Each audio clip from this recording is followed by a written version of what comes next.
Mais est-ce qu'il ne peut pas être des états intermédiaires entre l'homme et le surhomme? Des états intermédiaires entre l'homme et le surhomme? S'il y en a, ou qu'est-ce qu'ils sont? Qu'est-ce que tu veux demander? S'ils peuvent être des états. S'il peut y avoir des états intermédiaires, il y en aura probablement beaucoup. Homme et surhomme. Tu ne parles pas de la nouvelle espèce supramentale. Tu parles vraiment de ce que nous appelons, nous, le surhomme, c'est-à-dire l'homme qui est né de la manière humaine et qui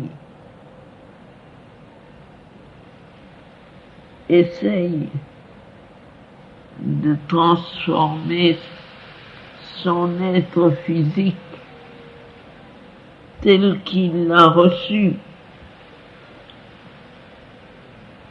par sa naissance humaine ordinaire.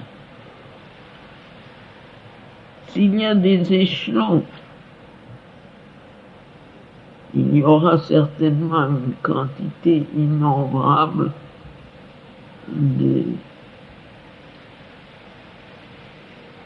réalisations partielles suivant la capacité de chacun,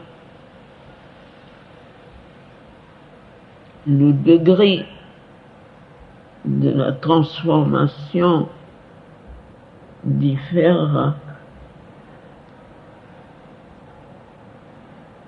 Et il est certain qu'il y aura un nombre considérable d'essais plus ou moins infructueux ou plus ou moins fructueux avant d'arriver à quelque chose qui ressemblera au surhomme. Et cela même, ce sera des tentatives plus ou moins réussies.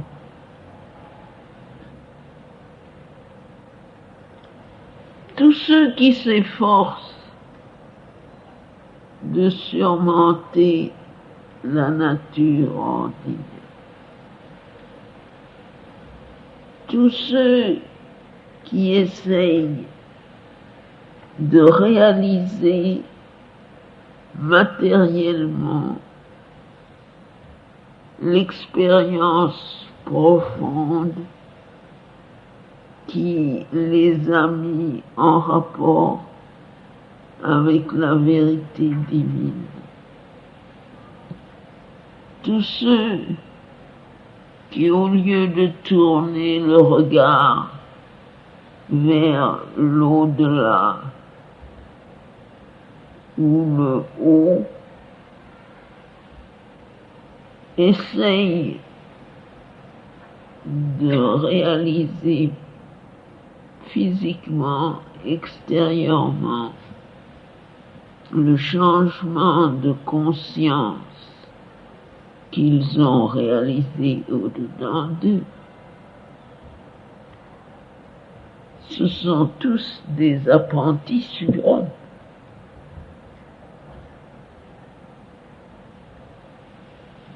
Et là, il y a des différences innombrables dans le succès de leur effort. Chaque fois que nous essayons de ne pas être un homme ordinaire, de ne pas vivre la vie ordinaire, d'exprimer dans nos mouvements, nos actions, nos réactions.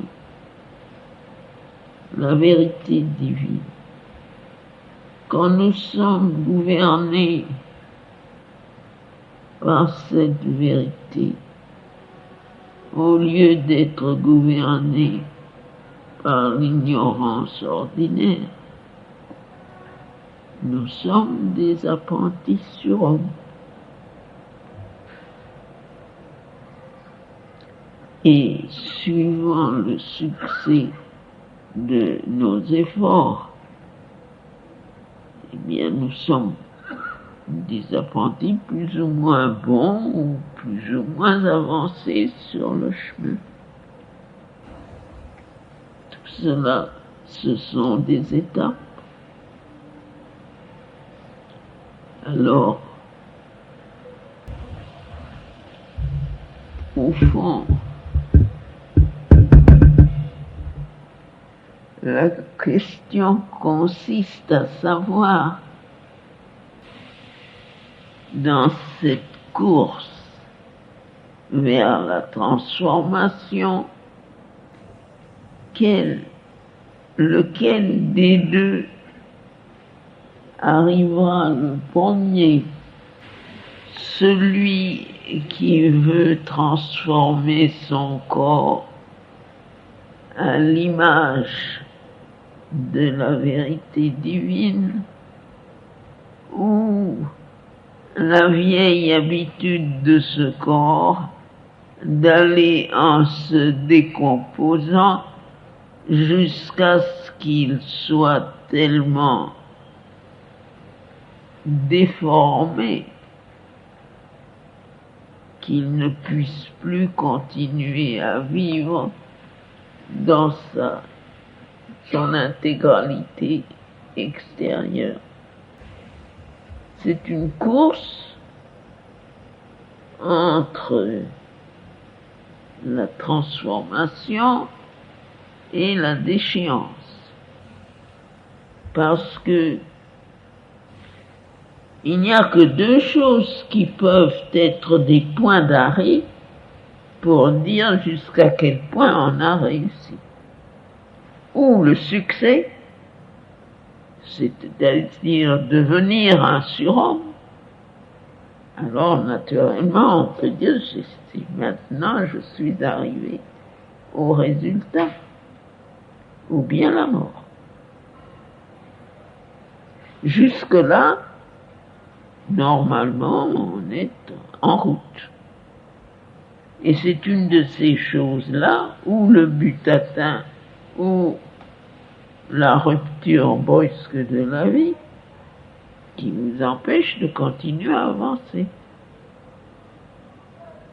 Et sur la route, chacun est plus ou moins loin, mais jusqu'à ce qu'il arrive au bout, on ne pourra pas dire à quel échelon il est. C'est l'échelon final qui comptera. Alors c'est seulement celui qui viendra dans quelques centaines ou quelques milliers d'années et qui regardera en arrière qui pourra dire il y a eu tel échelon, tel autre échelon, telle réalisation, telle autre réalisation. C'est de l'histoire, ça. Ça sera une perception historique de l'événement. Jusque-là, nous sommes tous dans le mouvement et dans le travail.